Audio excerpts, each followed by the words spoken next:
Recording using the Glyn Johns technique. Glyn Johns recorded the Rolling Stones, The Who and many more bands through the 60s, 70s, 80s and 90s using this technique. The idea is to use two overheads to give a good balance of all the cymbals, snare, toms and hopefully a nice bit of kick drum. Then, if needed, he would start to spot mic different drums, usually the kick and sometimes the snare. As the years moved on, he would sometimes add tom mics, but he always started with the same three basic mic setup. This technique works well, but you do have to work with the drummer, so he is balancing the volume of his kit with his playing style. We use this technique to start to critically listen to the drum mics and make sure we know what we are recording. First, we'll look at the two overhead mics. These should be set up so the first overhead mic is placed above the snare and facing the snare. It's roughly 90 centimeters from the centre of the snare drum.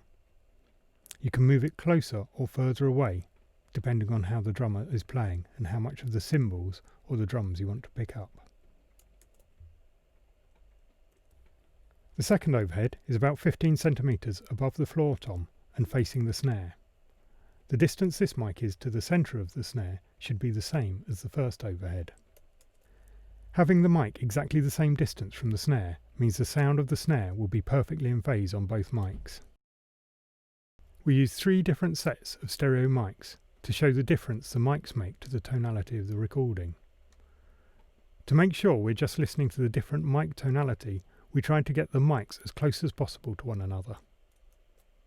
We use the Neumann U87s, Sennheiser 8040s and Reslo ribbons with the Beeb upgrade.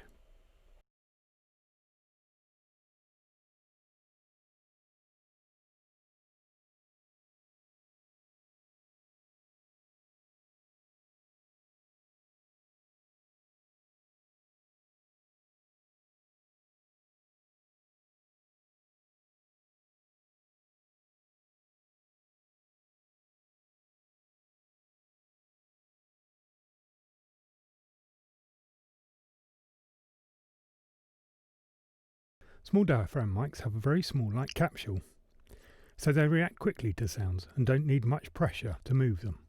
This means they will be bright sounding, pick up a good, clear, high frequency response, and they will also have a good bass response, even being further from the sound source.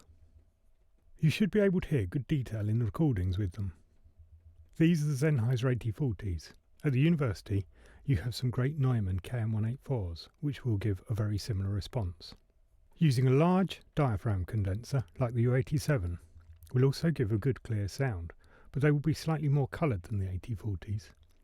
The bass response will die off the further they are from the sound source. The Reslo mics are old ribbon mics. They are the most coloured of the mics we're using. The ribbon won't move as quickly as the condenser mics, so it can't pick up all the detail of the cymbals.